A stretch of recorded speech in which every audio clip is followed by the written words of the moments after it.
네, 지금 양 시장 모두 지금 플러스로 좀 전환이 된 상태입니다. 속보로 나온 게 중국의 5월 제조업 PMI 지수가 발표됐는데요. 49.6이 나왔습니다.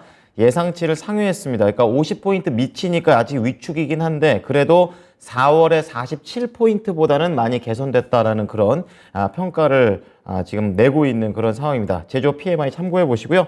이어서 실전 매매 최고 수익일 바로 들어가 보겠습니다. 이종복 전문가입니다. 전문가님, 안녕하십니까? 예, 안녕하십니까. 이종복입니다. 네. 자, 말씀해 주셨던 뭐 태양광이라든지 풍력 같은 에너지 이쪽 관련주는 상당히 좀 잘 움직이고 있는 것 같습니다. 오전장 어떻게 보십니까? 예, 오늘 우리나라 시장은 지금 방송 중에 지수가 플러스로 돌아섰지만 어쨌든 눈치 보기는 맞는 거니까 제가 봤을 때는 오늘 우리나라 시장은 눈치 보기 시장이에요. 예, 눈치 보기 시장이 나오는 이유가 있습니다, 여러분. 이 시간에 항상 강조하지만은 미국장이 최근에 움직임이 좀 좋았죠. 근데 요 왼쪽에 여기 지금 제가 다우라고 또 이렇게 또 친절하게 썼어요, 여러분. 다우를 보시면 60일선에 부딪히고 있는 흐름이고요. 그 다음에 S&P는 공간은 있으나 조금 부족하고, 그 다음에 여기가 나스닥이에요. 나스닥은 공간이 좀 있습니다. 아직은, 그죠? 공간이 아직은 있으나, 이제 단기간에 올라온 폭이 크고, 원래 일반적으로 하락 추세 혹은 약세장에서는 이렇게 연속적으로 세게 올라가기가 쉽지는 않아요. 최근에 단기간에 올라온 거에 대한 부담이 좀 있는 어떤 그런 게 이제 보이는 거죠. 그리고 우리나라가 내일 휴장입니다, 여러분. 선거로 내일 휴장이고. 근데 내일 밤 새벽에, 그러니까 6월 2일 새벽에 이제 FMC 의원들의 연설이 좀 몇 명 있습니다, 여러분. 그러다 보니까 우리나라 시장이 조금 눈치를 보는 게 아니겠느냐. 요 정도 흐름이 좀 보이고요. 그다음에 이제 중요한 것은 이제 종목들 흐름인데 에너지 관련주가 너무 강하죠. 근데 에너지 관련주가 너무 강한 것도 사실 시대적인 어떤 뭐라고 해야 되죠, 여러분? 뭐 조류라고 해야 되나, 뭐라고 해야 되나? 이게 왜 그런지 우리가 한번 가만히 생각해 보면은 오늘장 풍력 에너지 관련주하고 태양광 에너지 관련주들이 좋은 게 이제 기사가 나왔어요. 이렇게 이제 기사가 한 번씩 나올 때 추격 매수하시면 안 돼요, 여러분. 유럽 쪽에서 러시아 원유 제재 들어가니까 이제 결국은 대체 에너지가 필요하겠죠. 그러다 보니까 에너지 관련주 쪽으로다가 매기가 붙는데 이게 순서가 중요합니다. 태양광에서 이제 풍력으로 넘어가고 풍력으로 넘어가도 세게 움직이는 주식은 역배열이에요. 그리고 가벼워요, 여러분. 알다시피 뭐 지금 당장 이쪽을 치고 들어가기에는 좀 그런데 어쨌든 간에 에너지 관련주들이 움직임이 좋은 것도 순환매 차원인 거고, 그 다음에 이제 우리가 알고 있는 정통 기재재 관련주 쪽뿐만 아니라, 단조 부품주들이 많아요, 여러분. 그것도 결국은 기계 쪽에 들어가거든요. 근데 이게 아이러니하게도 제가 기계 관련주 쪽이 좀 우리 여러분들한테 좀 많이 읽어 드리는 것 같아요. 그리고 오늘장 보면 여기 LS 같이 이렇게 이것도 결국은 기사가 나왔으니까 특징주로 설명해 드리는 겁니다. 다만 이런 주식이 되게 많다라는 걸 우리가 알 필요가 있다라는 거죠.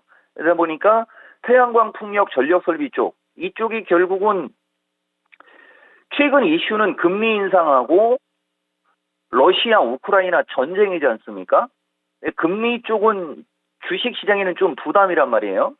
근데 이제 전쟁에서 어떻게 해서든지 수혜주를 찾으려고 하는 거죠. 전쟁이 이제 아직 끝나지는 않았지만은 최근에 건설기계 관련주들이 움직임이 좋은 것도 뭐 우크라이나 재건해서 기사가 좀 많이 나와요. 근데 실질적으로 거기 가서 재건을 할 수 있는 회사는 몇 안 되지만 그쪽 섹터에 있는 주식은 어차피 매기에 의해서 매수세에 의해서 움직이기 때문에 움직일 수밖에 없습니다. 그쪽이 세게 움직이는 것도 이치가 같고요. 그러다 보니까 이제 일반적인 분들은 쫓아다니다 보면은 이제 돈이 안 쌓일 거고 제가 강조하지만 순환매를 예측하는 수밖에 없어요, 여러분. 그래서 지금 움직이는 두 개의 큰 줄기는 금리와 전쟁 이슈예요, 여러분. 그거를 잘 여러분들이 보면서 시장 대응하면 될 것 같습니다. 자, 그럼 오늘도 이 순환매 예측, 금리와 전쟁이랑 포인트를 가지고 한번 가보도록 하겠습니다. 오늘장 투자 전략으로 들어가 볼게요, 전문가님. 제가 여러분들하고 원래 이종복의 오늘장 전략, 이종복의 실전 매매 최고 수익일은 토마토 TV 시청자분들은 뭐 알겠지만 내가 15년 있으면서 한 6, 7번 했던 어떤 방송 시스템인데 항상 강조드리는 게 있어요, 여러분. 요렇게 눈치 보고 뭐 그럴 때는 포트폴리오 조정을 여러분들이 좀 할 줄 아셔야 되는데 제가 오늘은 좀 내일 휴일이고 그러니까 좀 차분하게 몇 가지를 한번 얘기해 드려 볼게요. 포트폴리오 조정을 하는 게 그렇게 어려운 건 아닙니다. 다만 행동하기가 어려운 건데 그래서 주식이 어려운 거죠. 어떤 식으로 하시는 거냐면은 일단은 수익이 좀 나고 있는 종목들을 챙기는 거죠. 그러면서 이제 아까도 말씀드렸듯이 순환매가 예측이 되는 쪽으로 선취매를 하는 거예요.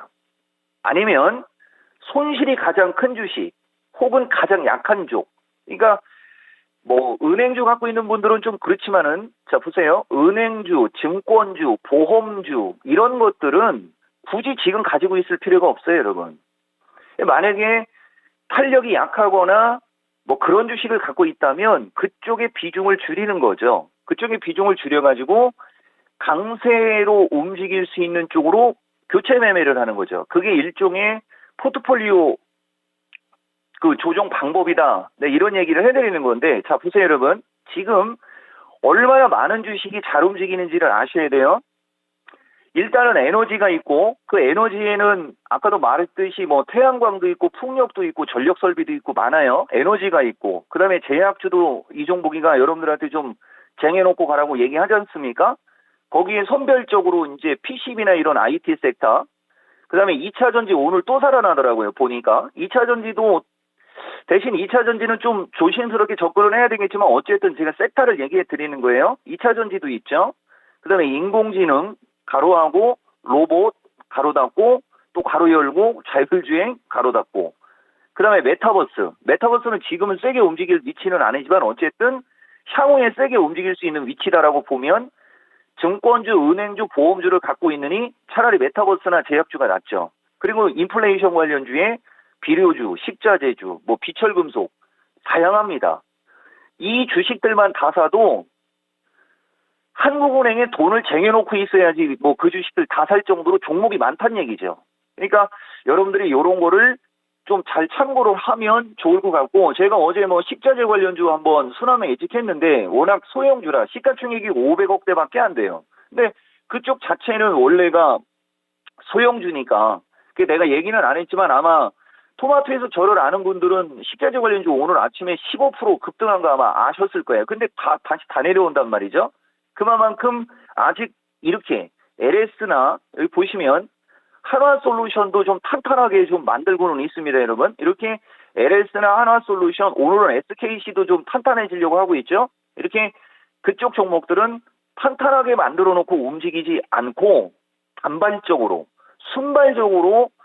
순간적으로 시세가 터지기 때문에 이게 딱 순식간에 왔다 갔다 할 때 팔아먹지 않으면은 사실 좀 어렵거든요. 여기 보시면은 LG화학도 지금 탄탄해지려고 하고 있어요, 여러분.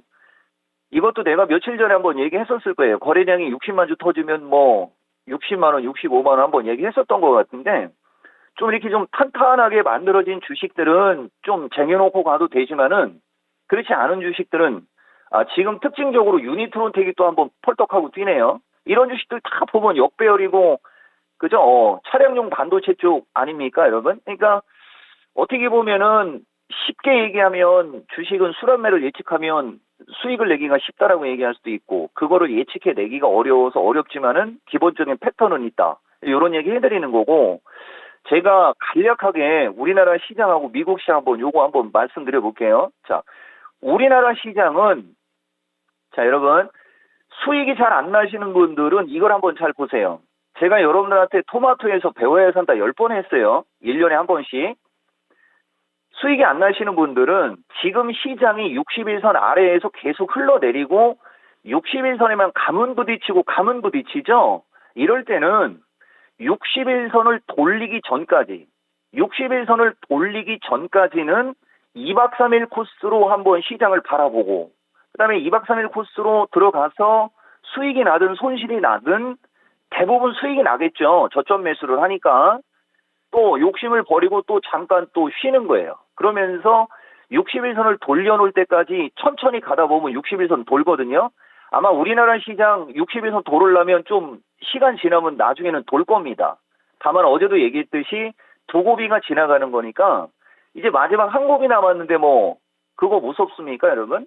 그러니까 그런 거 잘 참고해서 한번 대응을 한번 해보세요. 그러면 아마 수익이 분명히 잘 날 겁니다. 지금 종합이 고점에서 100이 빠졌어요. 뭐 여기서 빠져봤자 한 30 정도 더 빠질 수 있는데 구독이 무서워서 장 못 담그면 안 되죠. 그런 정도 얘기해드리면은 도움이 될 것 같습니다.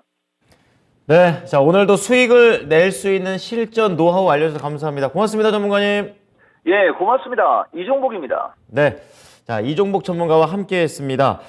지금 실전 매매 최고 수익이라서 오늘장 이 포트폴리오 조정을 할 수 있는 이런 실전적인 방법들, 그리고 계속해서 수익이 나지 않는 분들을 위한 노하우들을 말씀드렸으니까요. 이 부분 참고해 보시기 바랍니다.